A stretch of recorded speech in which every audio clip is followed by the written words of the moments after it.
Beleza, está todo mundo aí vendo.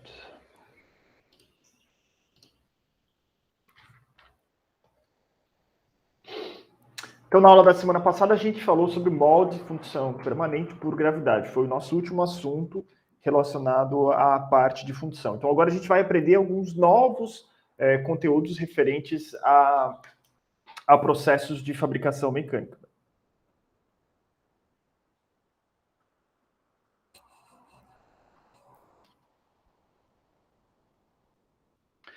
A gente viu também função sobre cera perdida. Então, o objetivo dessa aula é que a gente compreenda a conformação mecânica e metalúrgica dos metais, suas aplicações e suas classificações. E a gente diferencia o trabalho mecânico a frio do trabalho mecânico a quente, aí entendendo quais são as vantagens e desvantagens entre um relacionado ao outro. Então, o conceito como conformação mecânica dos metais pode ser entendido como a modificação de um corpo metálico para outra forma definida. Então, eu quero mudar lá, eu tenho uma chapa de aço, eu quero conformá-la mecanicamente numa batida só ou em mais batidas, e eu quero fazer com que essa chapa se transforme em um capô de um carro, em uma porta de um carro, um porta-malas de um carro. Esse é o conceito dessa parte de conformação dos metais. Essa é a aplicação, inclusive, mais clássica que tem para a conformação mecânica. E a gente pode dividir ela em dois grupos. Processos mecânicos, que as modificações de forma são provocadas pela aplicação de uma tensão externa, então eu vou lá numa matriz, vou lá e bato na minha peça, ou o processo metalúrgico, qual as modificações são relacionadas a altas temperaturas. Então, por exemplo, lá quando a gente viu um pouco de... A função talvez possa se encaixar aqui, mas a grosso modo a gente não fala em conformação mecânica pensando na função, mas sim se eu estou esquentando o meu metal, deixando ele rubro, e aí eu vou lá e vou fazer, por exemplo, uma forja, né? Eu vou bater nele, vou estar alterando a microestrutura desse material, e vou estar aumentando a dureza dele, vou ter diversas questões que vão estar acontecendo lá. Então, geralmente, quando a gente faz um processo mecânico, por exemplo, esse conceito clássico do capô de um carro, a chapa está fria, eu não vou esquentar a chapa para conformar ela. Mas se eu tiver que forjar o motor, tem gente que fala disso, né? No qual eu quero pegar a biela lá, por exemplo, eu quero que ela tenha uma resistência maior. Então, eu vou fazer um processo de forja a quente. Então, essa é a diferença entre esses dois processos. Eles são constituídos por conformação plástica. Então, a gente vai ver aqui de forma muito sucinta, eu não sei se vocês tiveram isso, o que é uma deformação elástica e uma deformação plástica.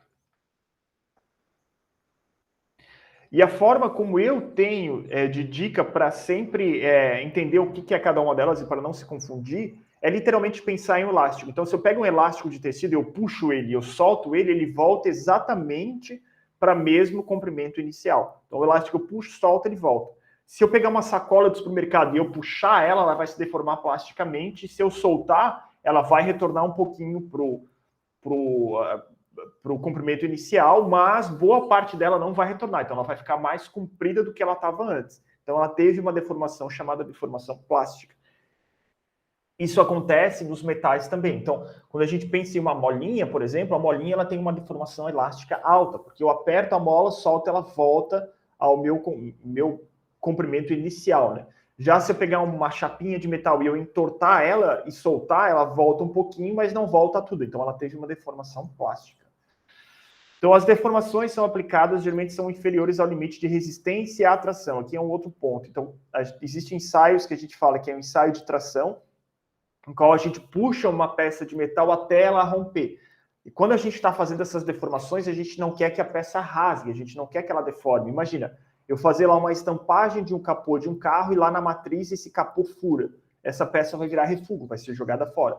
Não, eu quero que um capô de carro ela tenha uma deformação plástica, ou seja, eu vou lá, pressiono ele, ele vai adquirir a forma do capô e não vai retornar para a forma inicial, que não vai voltar elasticamente e nem vai rasgar aquela chapa de aço ali em cima. Então, esse aqui é um ensaio gráfico de deformação, deformação por força, que não é bem força, na verdade, isso aqui é um outro cálculo que se faz, que tem a ver com a espessura do metal, mas a grosso modo a gente pode pensar dessa forma. Então, a gente vai lá e coloca um corpo de prova, que é um cilindro, né? Por exemplo, de aço ou de alumínio numa máquina, e essa máquina vai puxar esse cilindro, a parte de cima e a parte de baixo, até a ruptura. E isso vai gerar esse gráfico aqui. Então, diferentes materiais vão gerar diferentes gráficos, né? Então, aqui é tensão, né? Diagrama tensão, deformação, sem escala. Então, isso aqui não tem escala e nem está dizendo qual que é o tipo de material. Então, esse aqui é o alongamento dessa peça, e esse daqui é a deformação, e aqui é a minha tensão aplicada. Então, eu começo a aplicar essa tensão e eu começo a ter lá esse gráfico, ele vai crescer de forma linear aqui. E esse aqui é a parte que a gente chama do meu regime elástico.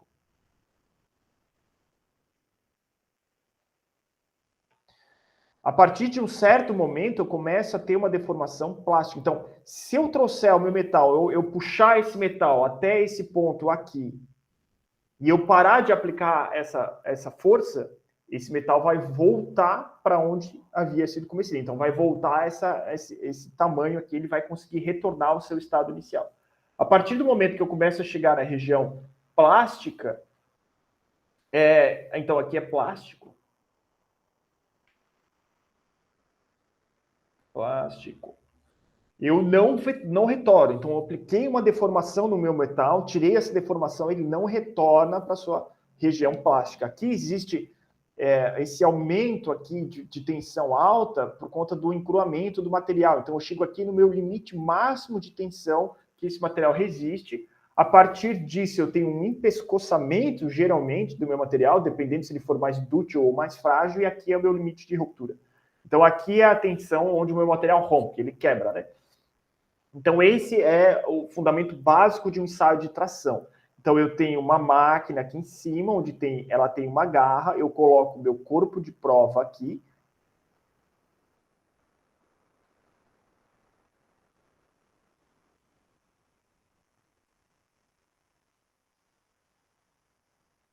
E eu vou aplicar uma força para cá e uma força para cá. E eu vou medir, eu posso acoplar aqui um dispositivo chamado extensômetro, ligado num dispositivo que mede o alongamento dessa peça. Então, ela vai ser puxada para cima e vai ser puxada para baixo ao mesmo tempo. E esse alongamento, e aqui vai formar esse empescoçamento, dependendo do tipo do material, ele vai romper de uma vez só. Ao puxar isso daqui e ao medir qual que é a força que está sendo aplicada aqui e qual que é esse comprimento que está acontecendo aqui, na verdade, aqui medindo a tensão, né? A gente gera esse gráfico aqui. Gente, alguém tem dúvida em relação a esse gráfico? Esse gráfico nos permite, então, avaliar esse tipo de deformação dos materiais. E a partir disso, a gente consegue dimensionar as máquinas que vão fazer a estampagem dos nossos materiais na indústria, por exemplo. Então, classificação geral. Vamos estudar, então, o processo de conformação plástica. Então, tendo em vista tudo isso que eu falei, a gente ainda está, a gente não chegou aqui ao limite de resistência à tração e nem a gente está aqui nessa parte que é só elástica. A gente está mais ou menos trabalhando por aqui, que é essa região plástica do meu material. Mais de 80% então, de todos os produtos metálicos produzidos são submetidos em uma ou mais estágios a tais processos. Então, produtos que a gente utiliza no nosso cotidiano, do dia a dia, sei lá, até a carcaça de metal desse meu notebook aqui foi deformada dessa forma, foi deformada plasticamente lá numa matriz de alumínio. Foi feito dessa forma.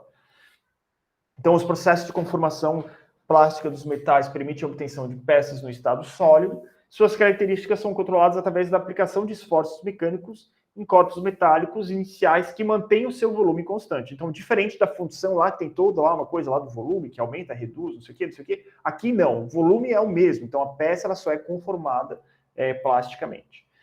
A gente consegue, então, encaixar os processos de conformação aqui no processo de conformação por deformação plástica. Então, a gente está trabalhando com essa parte aqui. Ó.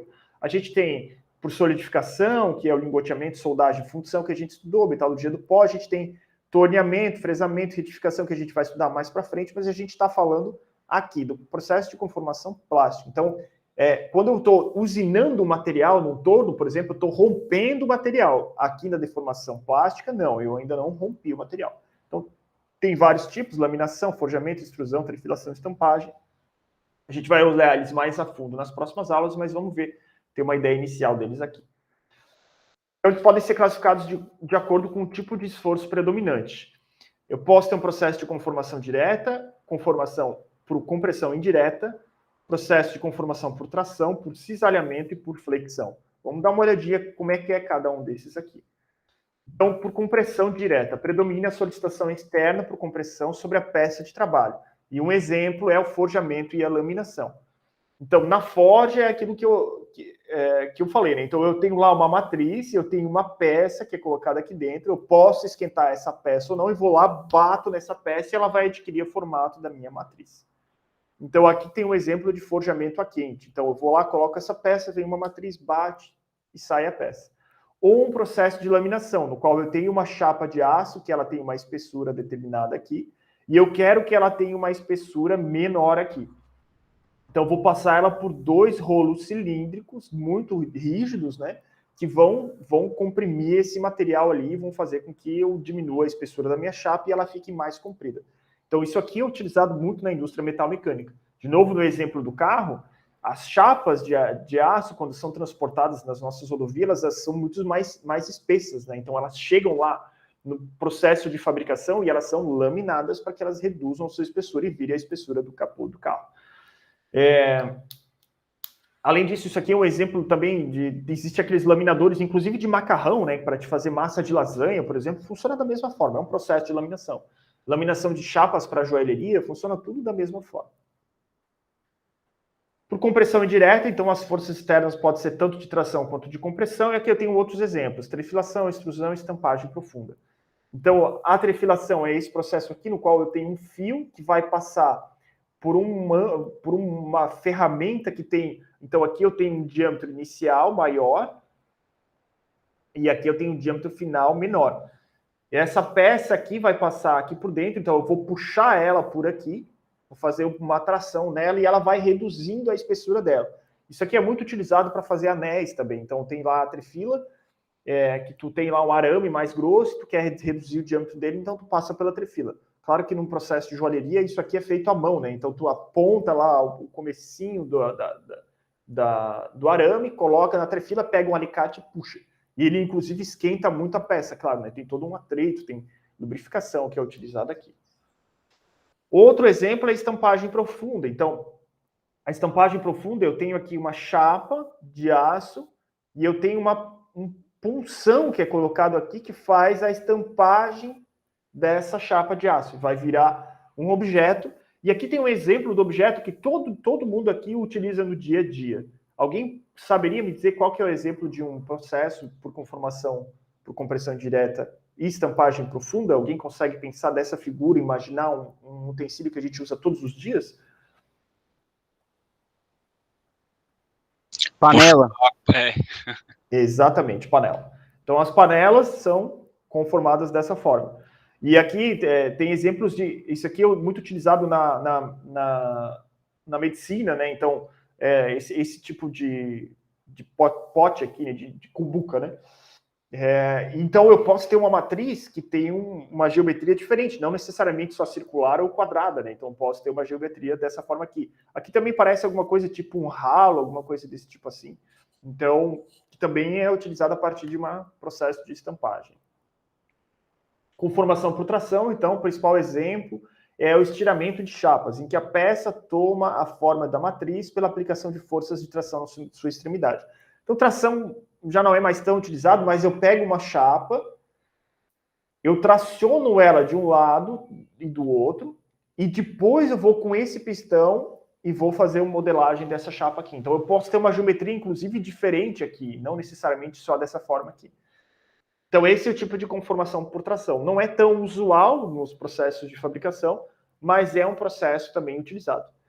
Similar ao processo aqui de conformação por tração, existe até uns que são por explosivos. Então, tu tem lá uma molde, uma chapa, tu coloca literalmente uma bomba ali em cima, né? Um conjunto ali com pólvora, e tu estoura aquele negócio e a onda de choque que se cria ali que conforma a minha peça. Então, existe esse tipo de aplicação, mas são aplicações muito restritas, né? Conformação por cisalhamento, então, envolve forças cisalhantes suficientes para romper o metal no seu plano de cisalhamento. Exemplo, torção de barras e corte de chapas. Cisalhamento, a gente lembra da tesoura, né? Então, não deixa de ser um processo de corte, no qual eu coloco uma chapa metálica, vou lá e faço uma pressão de cisalhamento. Então, lembrando, cisalhamento, eu tenho aqui uma matriz, eu tenho a outra matriz aqui, eu tenho a minha chapa no meio, né? Então, quanto essa força vai para baixo e eu tenho uma força para cima, eu corto o meu metal. É literalmente uma tesoura, né? Por flexão, então, as modificações de forma substituídas mediante o momento fletor. Exemplo, dobramento de chapa. Então, eu vou lá e coloco essa chapa, depois que ela passa por esse processo, então eu tenho aqui uma matriz, a parte de cima, ela vai dobrar e vai ficar com um determinado perfil aqui. Então, por flexão, eu consigo fazer o dobramento desse cantinho dessa chapa. E a temperatura de trabalho. Então, a gente pode classificar esses processos como um processo a quente e um processo a frio. Quando a temperatura de trabalho é maior que a temperatura que provoca a recristalização do material, o processo é determinado trabalho a quente. Então, a gente viu alguma coisa de recristalização lá, quando a gente estava falando de função, a gente viu de forma muito superficial isso. Quando a temperatura de trabalho é inferior à temperatura de recristalização, o processo é denominado de trabalho a frio. Então, o que isso significa em termos da produção da minha peça? Um trabalho mecânico, então, a quente, a deformação plástica é realizada numa faixa de temperatura durante um determinado tempo em que o encruamento é eliminado pela recristalização do metal. Então, notem, se eu pego lá uma peça de metal e eu começo a bater nela a frio, o metal começa a encruar e começa a ficar duro.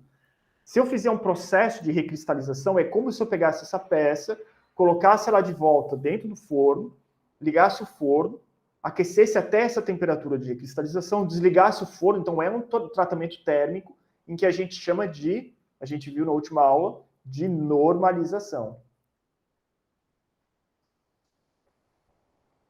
Onde a gente deixa lá a minha peça lá dentro do forno e ela vai esfriando lentamente e ela retorna o seu...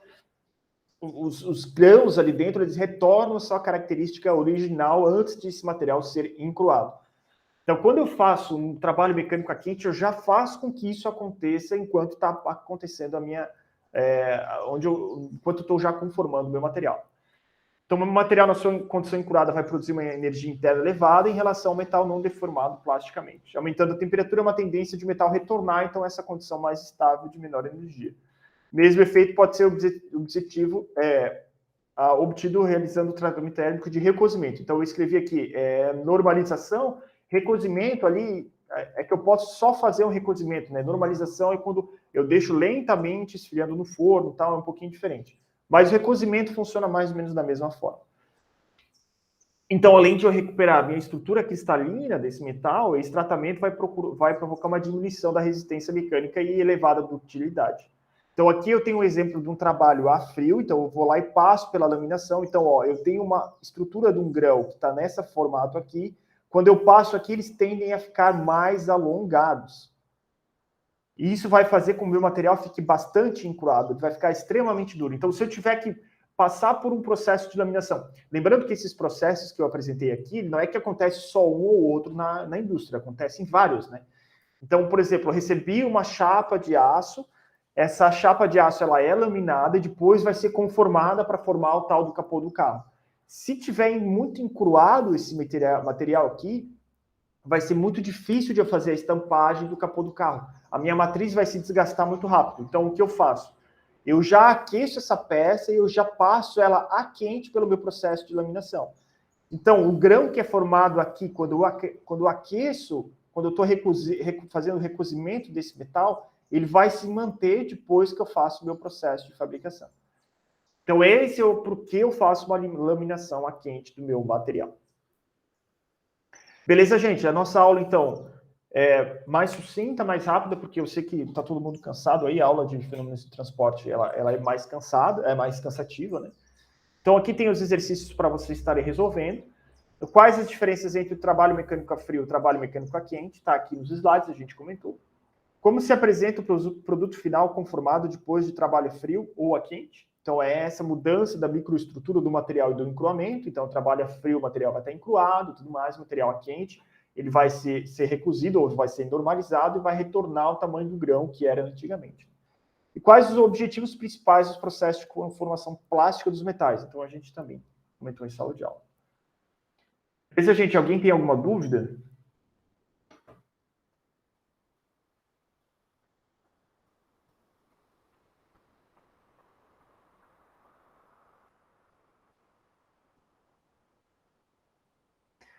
É isso, pessoal. Sucesso. Todo mundo entendendo, tranquilo?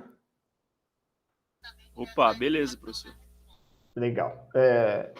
Então, de novo, né? Se alguém quiser escrever o artigo lá de fenômenos de transporte, tal, tiver interesse, é um artigo curto lá de 4 páginas, entre em contato comigo por e-mail, que a gente marca de fazer isso, a gente avalia se é possível. No mais, eu estou disponível para tirar as dúvidas com vocês.